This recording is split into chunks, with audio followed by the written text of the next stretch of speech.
Tok tok. Ayan. Tingnan natin si Tweety mga lods. Wano na ang lagay niya.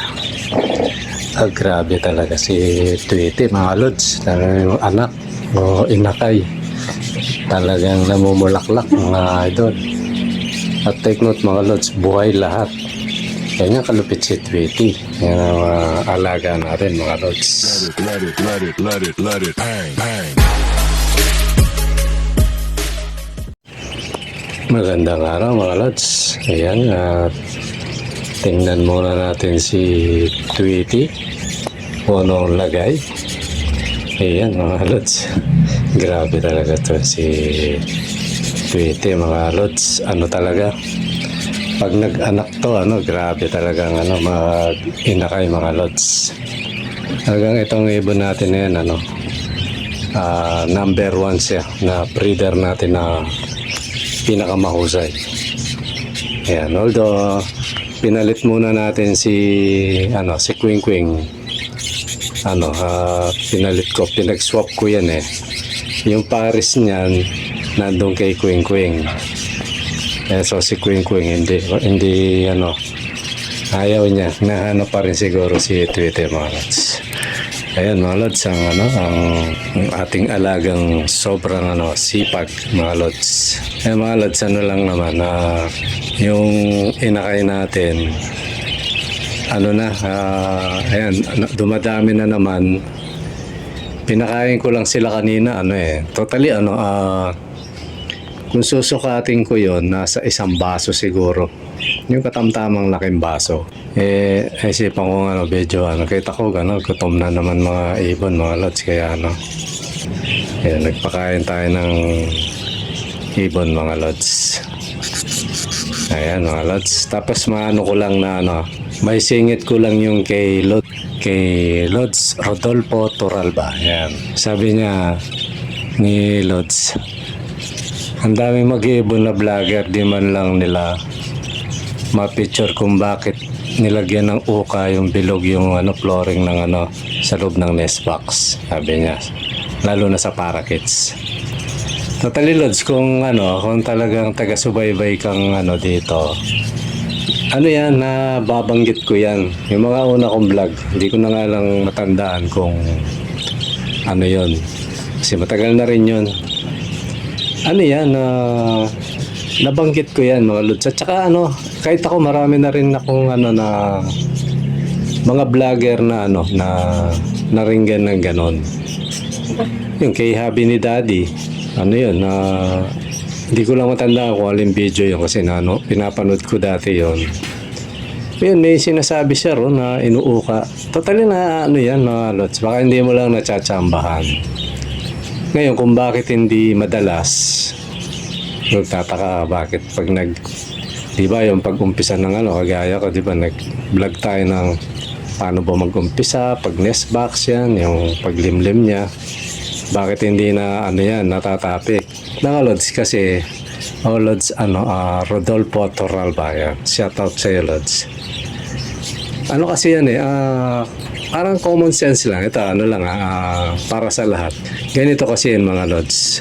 Kasi lalo na sa parakeets, kaya sa baji. Ako sa, alam ko yung sistema na yan, pero hindi ko ginagawa. Siguro matanong nyo kung bakit hindi ko ginagawa. Kasi useless naman yan, lods. Hindi ko sinasabing kasi sa ibang ibon, effective yan. Lalo na sa kakatail yan. Siguro effective yan sa kakatail. O kaya yung ibang ibon na malalaki kasi pag gumulong yan, pag palo, basag yan. Pero pag yung mga ganyan maliliit, hindi naman. Kasi yan, lods total sa parakeets tayo o sa mga kits. Kasi mga idol, mga lods, lalo na kay idol. Siguro talaga inaantay niyang ma-picture yun. Ngayon to kasi mga lods. Kasi ang parakeets, lalo na mga kits natin, ako mismo, kung totoosin, hindi naman sa may mga gamit tayong pang totally, grinder lang yan kaskasin mo lang yan di ba, kung wala kang grinder, lang, yung paitin mo lang, di ba, pero maganda grinder talagang siya. Pero yun mga lods, sa akin, personal, Kaya hindi ako gumagawang ganyan kasi tingnan nyo nasa ustong gulang yung yung kits. Diba no? Sabi marunong na yun. Alam niya yun yung pag na. Yung kung paano mag-alaga ng itlog niya. Kasi ang purpose lang naman ng uka na bilog na yan para hindi gumulong.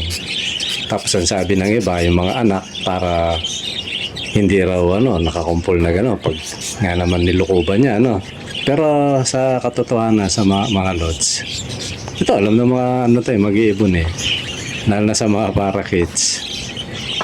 Ang ginagawang nesting material niyan na mga lods, yung kanilang pupo.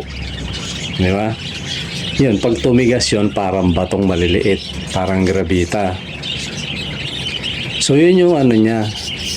Kasi sabi na iba para nuuka raw, para hindi ma-splay leg, hindi kasi ang totoo niyan, pag naglilimlim yan, mga lods, yung popo niya tumitigas, parang bato, tapos parami ng parami yan. So yung nagsisilbing hawakan ng mga, ng mga hinakay pag lumalaki na, di na sila madudulas doon. At saka yung itlog, hindi nagugulong yan, mga lods. Ganun yun. Ewan ko lang sa pag-aalaga kasi ako siguro makatatlong clutch yung bago ako magbawas ng ng pupo ng mga kits. Kasi alam ko nga na ginagawa nilang pugad yun. Minsan ano lang yun. Kung saan siya may itlog, pag marami na, hinuhukay ko lang yan. Ilalagay ko sa sulok. So yun, naman siya uli. Pag naka-clutch na dati, nakapagbuga na tapos iitlog na naman. Ganun lang, hukain ko lang na tapos dun yan.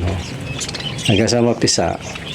Tapos ang purpose pa nun, kaya hindi ako naglalagay ng uka. Pag lumalaki, useless yan din mga lods Sakits sakits lang tayo. Kasi yung mismong hen, nilalayo niya yan, pinag-iwa-hiwalay niya yung mga mga inakay niya, mga lods. Diba? Pag susubuan kasi, alam kasi ng inakay kung alin yung unang susubuan, yung huling susubuan, alam ng kits yun. Diba? Yan isa sa memory nila yun na, basta alam nila yun, matalino kasi yung ibon na yun, mga lods So, pinagwahiwalay, kaya yung yung sabi mo, primary lang yun. Yung lalagyan wala namang pangit doon, normal yun. Yung iba. Kaya kumbaga, kung mag-uumpisa ka, nasa iyo naman yun. Kung gusto mong lagyan, gusto mong hindi ukaan, pwede naman. Ganun lang yung mga lods. Kasi katagalan, pag napuno na ng pupo yan, wala na yun. Di ba, ganun lang. Tsaka ako, sa tagal kong nag-iibon, mga lods, yung isang sinasabi nilang display leg. Minsan, nagiging sakang piki, ganun.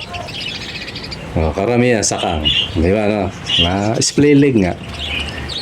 Yun hindi ko pa naranasan yun. Hindi ko naman sinasabing hindi ko mararanasan, pero hindi ko pa naranasan na magkaroon ako ng ganung ibon. Kasi nga, pag kasi yung mga breeder mo nakapag-clutch na yan, may pupo na yun, wala lang tendency ma-display leg pa yan. Di ba ang karamihan na display leg yan yung yan, minsan African. Diba nagtataka rin ako sa African yan, gumagawa ng puga dyan, mga lods. Pero mayroong lumalabas na display leg. Diba Kasi ang isang ako, sa pag-aalaga ko ito, personal mga lods. Nakikita ko kasi yung ibang nag-aalaga, sa African to mga lods yung iba lang naman. Pag may inakay na, binabawasan na yung although, ang katuwiran nila doon kasi nga, baka matabunan. Tama naman yun. Kaya nga iba, talagang inuubos. Halos wala na, tapos papalitan ng kusot. Kung ako tatanungin nyo sa mga ganong sistema, siguro maganda, gaspangan mo yung gaspangan mo yung flooring. Yan ang pinaka-the best. Lahat hindi lang bilog. Di ba gaspangan mo yung wrap na kasi iba nga nakita ko net alam mo yung net na plastic na yung nabibili sa hardware na net O chicken wire na plastic, gano'n. Di ba, no? Yung plastic. Nilalagay yun. Ni-stapler nilang ganyan para, pag umitlog, walang dulas. Pati yung, dun kakapit. Pero sa isang clutch lang, wala na yun. Matatabunan na yun kasi ang ginagawa nga ang pugad ng mga, lalo na sa kids, yung pupo nila. So, ganun yan mga lods. Kasi ang mga ibon may kanya-kanyang katangian yan. Merong ibon, sa pugad nila, pagtatay yung pupo yung inakay nila, sinasalo nila yon ng bibig nila, itatapon. Kaya kita mo, linis-linis ng pugad nila. Di ba, no? Kasi pag napuno yun, mahuhulog yung yung inakay. So yun ang estilo ng pagkalalang sa kanya. Pero yung parakeets iba. Kaya nga sa wild dyan, kahit sa lupa baka mayroong hindi nakakaalam. Mga butas-butas ng lupa may mga bangin-bangin. Namumugad dyan mga lods. Yung kasi sa ibang bansa may mga bangin na siguro, pakiwari ng ibon, safe siya ron kasi bangin nga di ba, no? Kahit sa butas yun ng mga lupa, namumugad dyan.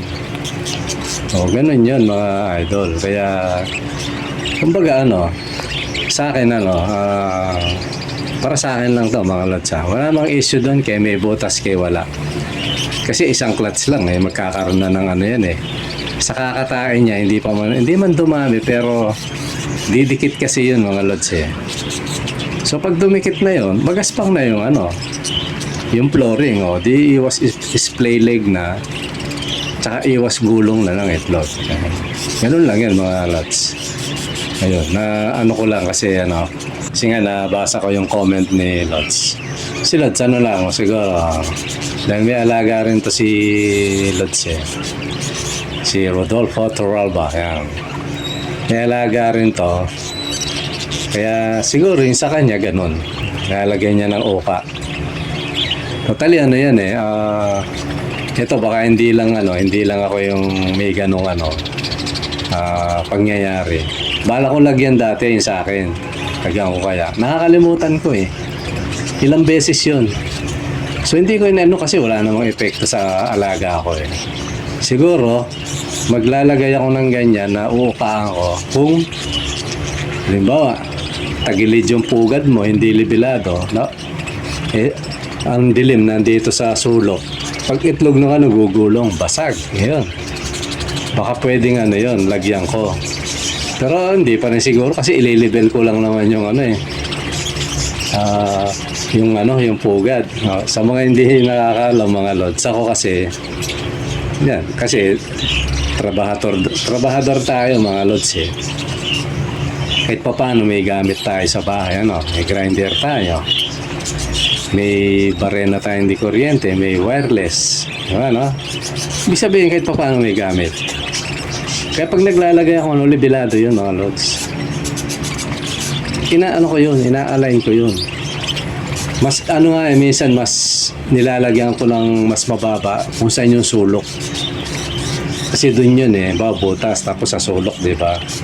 Sigurado dun pipirmi yung ibon. Kaya inaano ko ng konti. Libilado yung kulungan minsan pero yung yung pugad binababa ko ng konti sa dulo para dun yung itlog hindi gumulong. Hindi ko lang meron ako rito maganda siyang video kaya lang pagbubuksan ko lumilipad yung merong kakatail. Yun mga lods dahil malikot yung rito yung cage, yung malaking cage na may kakatail siya dun bumanda yung yung mababa malapit sa butas malaki naman yung yung nest box. Ayun, doon siya nakadikit na gano'n, nandun yung mga itlog niya sa gilid. Wala namang epekto mga lods. Wala naman naging problema, buhay lahat. Ang totoo, naka-clutch na nga yan Ngayon, umbisa na naman.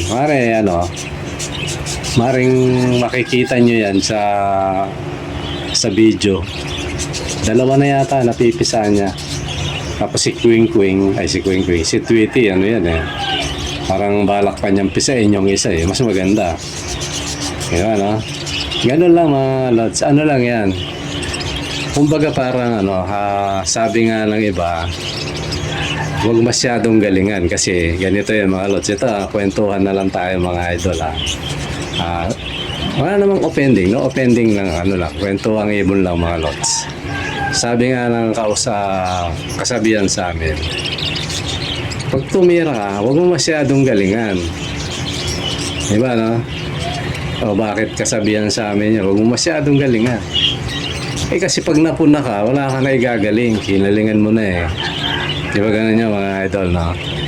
Kaya ako sa paggawa ko, lalo na kung sa ibon na ng usapan, kahit sa trabaho, nung araw sa trabaho, may kasi yan, may class yan eh. Kumbaga A, B, C. May class, may A plus pa nga yan eh. B plus, gano'n. Halimbawa, tatansyahin mo yung katrabaho mo. Hindi na masyadong maselan. Nandun sa pakiwari mo, nandun siya sa kategorya B, ano? Tapos ang presyo, okay naman. Sabihin yun mo na gawin mo. Diba, no? Kasi baka mamaya, sinobrahan mo ng galing, sobrang sela. Wala ka na igagaling. Ganun yun, mga lods. Diba, no? Kahit saan pag nagtrabaho ako, lalo na sa carpentry, lalo na sa panahon ngayon, magkisame ka, hindi na uso yung singkitan. Diba yung kisame, singkit, hindi na uso yun, mga lods. Inaawangan na yun. So, mas mabilis ang trabaho. Tapos, masilahan lang yun, magsasara na yun. O gagasahan, di ba, no? Sinobrahan mong galingan, sobrang dikit-dikit. Kasi sanay ka sa conventional, no? Galing. Ang kinisting na, pala mali yun. Wala nang papasok na masila doon sa, doon sa pagitan. So, magkakaguhit yun, trabaho mo. Di ba, no? Ganun yun, mga idol. Ayan, mga pintor, alam yan eh. Kasi ako dati mga lods, rin ako, all around. Kahit pa paano. Parang ganun din sa pag-iibon. Huwag mo lang, albalat nang napanood mo sa dapat ganito, ganyan. Sablay. Hindi umubra sa alaga mo. So, wala ka nang maiisip ngayon. Muna,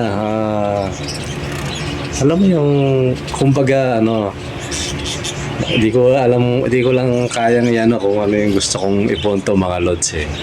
Parang ito na lang, pinakamadali. Diba, bawal yung ako mismo sinasabi ko, bawal yung mababa. Kasi yung predator nga, daga, pusa, ganyan. Kagaya ko, wala na akong space mga lods.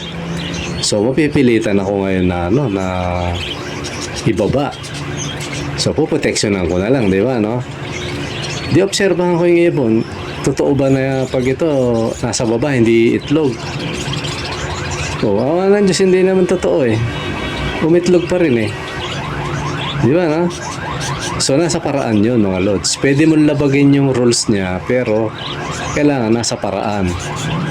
Kasi ang totoo, kahit mataas yan, kung sobrang namang ingay, naaalog yan. Hindi rin iitlog yan. Umitlog mo yan, itatapon niya yung itlog. Parang ganun, mga lods. Kumbaga, lang, kanya-kanyang estilo lang. Pero yun, yung kay Lods, mabalik tayo doon sa yun, sa kanya na yung topic. Mabalik tayo kay Idol Rodolfo Torralba. Wala namang doon. Wala namang masama doon sa totally yun talaga yung dapat. Di ba, no? Na-discover na mag-iibon, kahit wala yun pwede. Di ba? Kaya, pwede naman pala kahit wala, sabi nung ayun, nasanay ng ganun. Ganun lang yung kasimple, mga lods. Para ka lang nag-apply ng trabaho, nakalagay doon, kailangan meron kang police clearance. Sabi naman, hindi, kahit wala yan, basta may NBI ka, yun, pwede. Parang ganun. Kumbaga sa pag-apply o requirement. Ganun lang yung mga lods, sa mga teknika sa pag-iibon. Although si Lods concern. Kasi, mga ano, may mga UV, ano. Bagay ako, ano yun eh. Kung sa akin, walang problema yun kasi, ano eh. Tsaka hindi naman, ano eh. Delikado lang kasi yung ano, mga Lods, yung walang butas, yung may uka. Pag nakahang lang yung ano mo, tapos pag gumagalaw, yun, delikado yun. Basag-basag talaga yung ano. Ayun, mga ganong senaryo, pwede yun.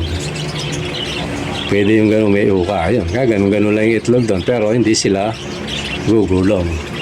Di ba, no? Siguro ganun na lang yung ano doon. Pero ano naman yan, Lods, pwedeng wala. Yung final na ano dyan, pwedeng wala, pwedeng meron. Kasi ang ano naman, gumagawa ng sariling nesting material yan para hindi gumulong yung itlog niya. So, yun lang yan mga idol. At sana ano,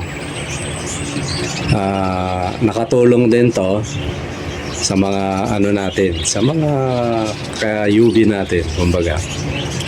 Pwede niyong gawin yung payo ni Lord, so sinasabi niya, pwede namang hindi. Di ba, no? Halimbawa, sa inyo, applicable sa iyo, pwede mong gawin. Pero kung hindi naman kailangan, di ba, kalimbawa, kagaya ko mga Lord, so ito, madagdag ko lang. Yung karamihan ginagamit kong pansahig, palo China, yung magaspang, o hindi na kailangan nyo sa akin yan, yung ano. Di ba, no? Kagaya nitong huli kong mga pinagagawa, yung sahig nun talaga sinadya ko yung palo China. Magaspang siya, hindi ko kinutam, talagang magaspang. So hindi gugulong ang itlog doon, at saka ano, stay lang siya. So yan lang yan mga idol. At sana ano, sana hindi tayo naka-open. Kumbaga parang sana makatulong yung video na to. At sana solve na rin si Lods sa concern niya sa mga mag-iibon. Although alam na mag-iibon yan, Lods. Mga idol, alam yan.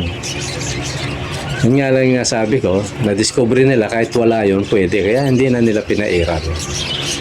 Yun lang yung mga Lods. Pero ano, maganda rin yung ano ni idol kasi gaya nun, di nakakaligtaan, no? Although pwedeng wala, pwedeng meron. Ano rin yun, maganda rin at least pag mayroong ano, mayroon tayong hindi nasasabi, mayroong nagpapaalala. Diba mga Lods, ano? Okay mga Lods, siguro hanggang dito muna at sana nag-enjoy kayo sa dinadakot kong mga alaga ko na para lang akong dumadakot ng ano. Diba? Kita nyo yung dakotang nangyari sa mga alaga ko. Para lang ako sumasandok ng ano. Ganyan mga Lods. Pag malaro ka o sabihin, mahal mo yung alaga mo. Ganyan sila kaamok mga Lods. Okay mga Lods, siguro hanggang dito muna. At maraming salamat sa panonood. Bye-bye.